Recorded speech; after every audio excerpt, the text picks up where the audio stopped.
My dear students, Albert Einstein once said, everybody is a genius. But if we judge a fish by its ability to climb the tree, it will lead its whole life believing that it is stupid.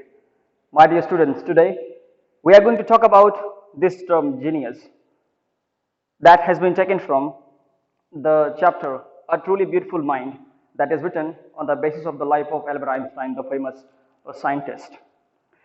Whenever we hear the word genius, automatically the name Albert Einstein comes to our mind. And through this chapter, you will come to know about his life and why is he famous and his important contribution in the field of science, philosophy. Albert Einstein, who is a famous theoretical physicist, was born at Ulm in Württemberg, Germany on March 14, 1879. My dear students, if we talk about his famous contribution, he has written lots of research papers in the field of science, but his most important contribution is regarded as his collaboration with a famous person, the Hebrew University of Jerusalem. He helped, collaborated to establish this famous University of Jerusalem. If we talk about his famous research papers, I have mentioned here only two. He has written more research papers, but I have mentioned here only two. Special Theory of Relativity in the year 1905, The Evolution of Physics, etc. Uh, he has not only written research papers in the field of physics, in the field of science, but he has written apart from science as well. Non-scientific works, if you talk about why war, my philosophy, and out of my later years. So that's uh, all about Albert Einstein. If you want to know more about Albert Einstein, you can search on the internet. You will find ample amount of information about the scientist, the physicist, theoretical physicist, right? Now talking about the chapter, Truly Beautiful Mind. Whenever we listen, we hear the term beautiful, we link it with the color of the skin. If a person is fair, if a girl is fair, we link it as beautiful. But this chapter will change your theory, change your thinking ability. See, here are some of the words that I mentioned here. You can refer to these words when it comes to my discussion part, or once you go through the chapter, you will find out these words. You can easily find out here. You can refer to this glossary. Now let me talk about the point when Albert Einstein was born. I have already mentioned here in the year. I mentioned here in the year March 14, 1879.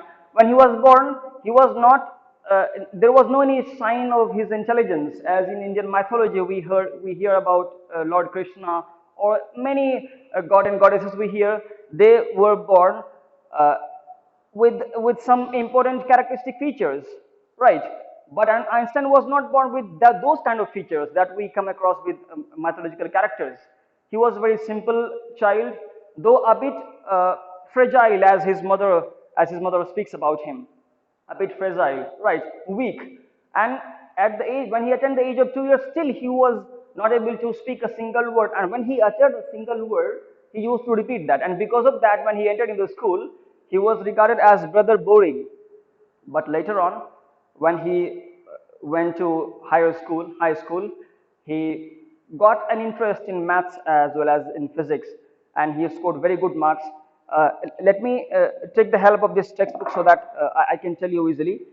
See, when Albert Einstein joined the high school at Munich, he left the school because of that regimentation I have mentioned here, regimentation order or discipline taken to an extreme.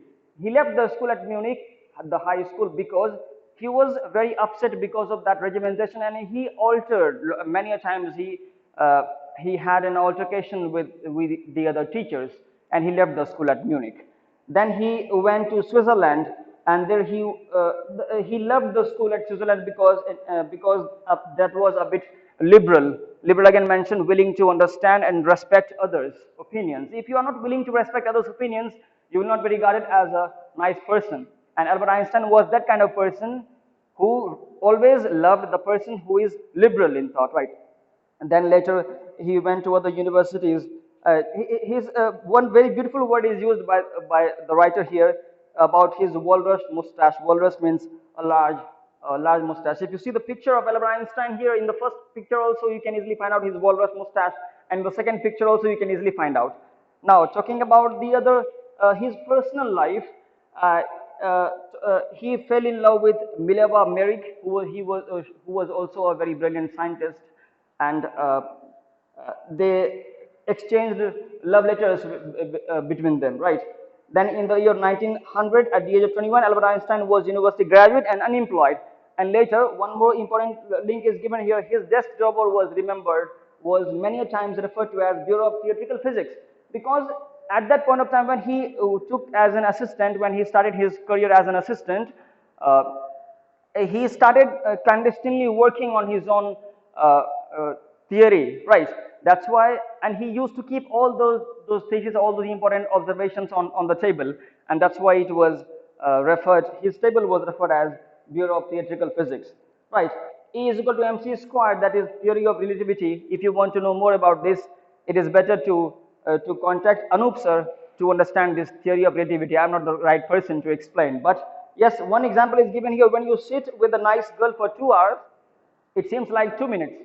But when you are waiting for your friend who is not very close to you for just 5 minutes, it looks very huge time. So this is the theory of relativity as given in this. Albert Einstein directly said, when you sit with a nice girl for 2 hours, it seems like 2 minutes. When you sit on a hot stove for 2 minutes, it seems like 2 hours. That's relativity in the words of Albert Einstein. It is mentioned here. You can easily find out. Right. Now talking about his more important contribution in see, in the year 1915, he published his journal on theory of relativity, and he got the Nobel Prize for Physics in the year 1921. That was the most remarkable year in his life, because getting a Nobel Prize in the field of your research is something that is not a small feat. Recognized, well-established person only gets these kind of rewards, right? And then what happened?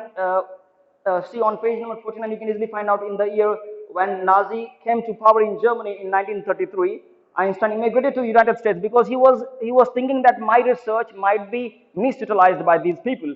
So he left, he went to America, he migrated to that place, and he wrote a letter to American Roosevelt. That is a very famous letter, Roosevelt. And what he said, a single bomb of this type exploded in a port might very well destroy the whole part together with some of the surrounding territory. He explained about these things, that the might of the bomb, right? But later he was very upset when Japan cities of Hiroshima and Nagasaki was attacked in the year 1945. He was very upset. Einstein was very upset, and he was shaken, deeply shaken by the extent of the destruction. He has already informed about this, the might of the atom bomb to the president of America, but still America didn't pay attention to it, and and America destroyed the place, Hiroshima and Nagasaki. That you can easily understand it. Now see, at the chapter concludes by when Einstein died in 1955 at the age of 76. He was celebrated as a visionary and world citizen as much as a scientific genius. A visionary is a person who can think about the future in an original and intelligent way. My dear students, this concludes the chapter. I request all the students to go through the lines to understand it in a better way. One more important quote Einstein gave, that life is like a bicycle. If you want to balance it, you need to keep moving. You cannot stand at a particular place and think that your life will be smooth. No, my dear. This concludes my class. Thank you, dear, for attending it.